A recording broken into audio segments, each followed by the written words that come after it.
అందరికీ మరణాత దేవనామమున కృపయు సమాధానములు మీ అందరికీ కలుగునుగాక.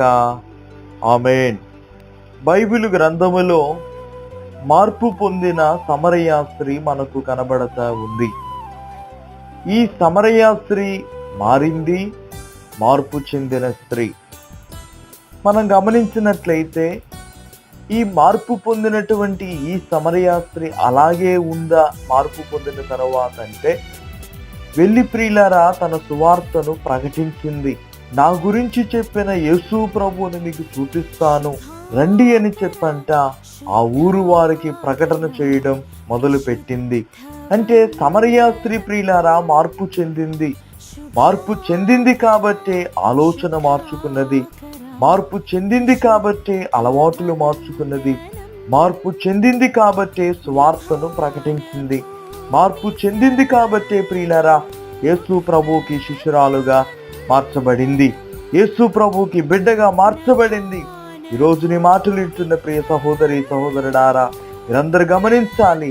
నీ ఆలోచన మారడం లేదా? పూర్తి మార్పు నీలో రాలేదా? నీ ఆలోచన మారడం లేదా? నీ అలవాటులు మార్చుకోలేకపోతున్నావా?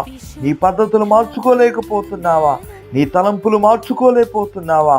దానికి కారణం ఏంటి అంటే నువ్వు సరైన క్రైస్తవత్వములోనికి, నిజమైన మార్పులోనికి రావడం లేదు. కాబట్టి ఈరోజు నా మాటలు వింటున్న ప్రియ సహోదరి సహోదరుడా, సమరయ స్త్రీ ఏ రీతిగా మార్పు చెందిందో, ఏ రీతిగా మారిందో ప్రియులారా, అలాగూ మనం మార్చబడి ఆయనకిష్టులుగా మనం జీవించి, ఆయన బిడలుగా మనము జీవించి మార్పు పొంది తన సువార్తను అనేక మందికి చాటి చెప్పుదాం.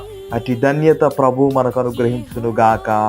ఆమేన్. ప్రార్థన చేసుకుందాం. పరిశుద్ధుడు అయ్యున్న మా తండ్రి, వందనములు, స్తోత్రములు, స్తుతులు చెల్లిస్తూ ఉన్నాము ప్రభువా. సమరయ స్త్రీ ఏ రీతిగా మార్పు చెందిందో ప్రభా, అలాంటి మార్పు నాయన మాలో కూడా వచ్చే భాగ్యాన్ని సహాయము చేసి వర్ధలు చేయమని ఈ మాటలు నిన్న ప్రియ సహోదరి సహోదరులను నీవు ఆశీర్వదించుమని యేసు నామమున అడిగి వినయముతో ప్రార్థించుచున్నాము మా పరమ తండ్రి. ఆమేన్. తండ్రి, కుమార, పరిశుద్ధాత్మ త్రియేక దేవుని దీవెన దాకాలము తోడయుండును గాక. ఆమేన్. ఇట్లు బైబిల్ మిషన్ స్వస్థతశాల పెనుబల్లి.